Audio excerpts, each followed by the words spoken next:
తెలంగాణలో బీఆర్ఎస్ ఎమ్మెల్యేలు party మారడాన్ని high court ప్రశ్నిస్తూ స్పీకర్కి సంబంధించిన అంశంలో కొన్ని గైడెన్స్ ఇవ్వడం అనేది ఆశించదగినదే, ఆహ్వానించదగినది. అయితే స్పీకర్ డిస్క్రిషన్ కూడా ఉంటున్న పరిస్థితుల్లో స్పీకర్ ఏ విధంగా స్పందిస్తారు అది అనేది చూడాల్సిన అవసరం ఉంది. కాంగ్రెస్ పార్టీగా రాజ్యాంగబద్దంగా చట్టపరంగానే నిర్ణయాలు ఉంటాయి. డెఫినెట్ గా ఈరోజు ఇమ్మీడియట్ గా హైకోర్టు స్పందించడాన్ని కూడా స్వాగతిస్తూనే గతంలో కూడా ఇలా స్పందిస్తే బాగుండేదని ఒక ఆలోచన ఉంది. గతంలో కాంగ్రెస్ పార్టీ మర్జర్ కొరకు ప్రయత్నం చేసిన క్రమంలో ఏ విధంగా జరిగిందనేది.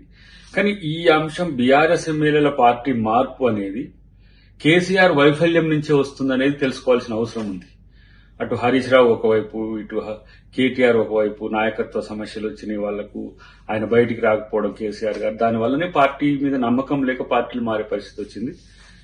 గతంలో కూడా ఆ విధంగా ఒక్కరిని ఆ విధంగా చేసి సీఎల్పీని మర్జ్ చేసుకునేంత వరకు ఆ రోజు హైకోర్టు ఆగకుండా ఉండుంటే తెలంగాణలో ఈ పరిస్థితి వచ్చేది కాదు. తెలంగాణలో రాజకీయంగా ఇలాంటి అనెథికల్ ఇష్యూస్ జరగడం వెనుక కేసీఆర్ పాత్రే ముఖ్యంగా ఉండడం మీద ఆలోచించాల్సిన అవసరం ఉంది.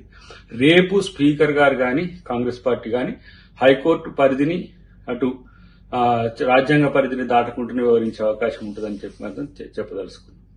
అసలైన తొలి వెలుగు. ఫాలో వాట్సాప్ @తొలి వెలుగు official.